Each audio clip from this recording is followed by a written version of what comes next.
Not that I equate working on automobiles or working with garage projects on taking care of patients. I always liked working with my hands, and so the first big decision in obtaining my medical school education was to decide whether I was going to do a surgical or a non-surgical practice. And I quickly chose the surgical route because it allowed me to continue using my hands. Then to further hone things down, now that I made a decision that I wanted to do a surgical subspecialty, I picked orthopedic surgery because it seemed to be the subspecialty that allowed for the most varied type of surgeries.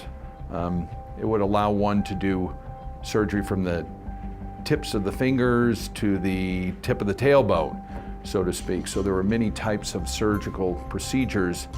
Optimal physician-patient relationship is communicating on terms that the patient understands. Certainly because of the amount of work we as orthopedic surgeons do to stay up on our knowledge base, continuing medical education, we tend to use terms that can be perceived by patients as being above their head. Just by the nature of the specialty I'm in, orthopedic surgery, one implies that that's the only thing that I do, surgery.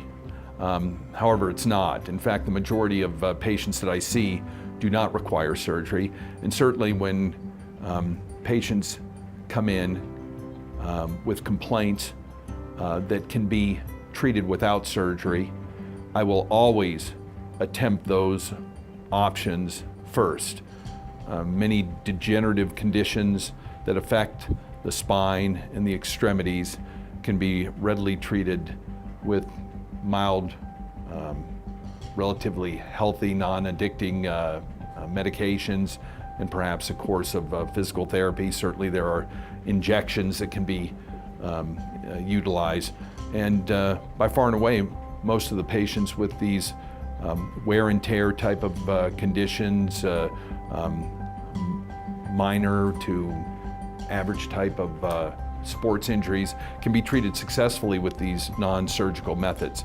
Now certainly there's some things that I see that surgery has to be done. There's just no other way. Certainly if there's a life-threatening or limb-threatening condition, I would never subject those patients to conservative treatment when surgery is indicated.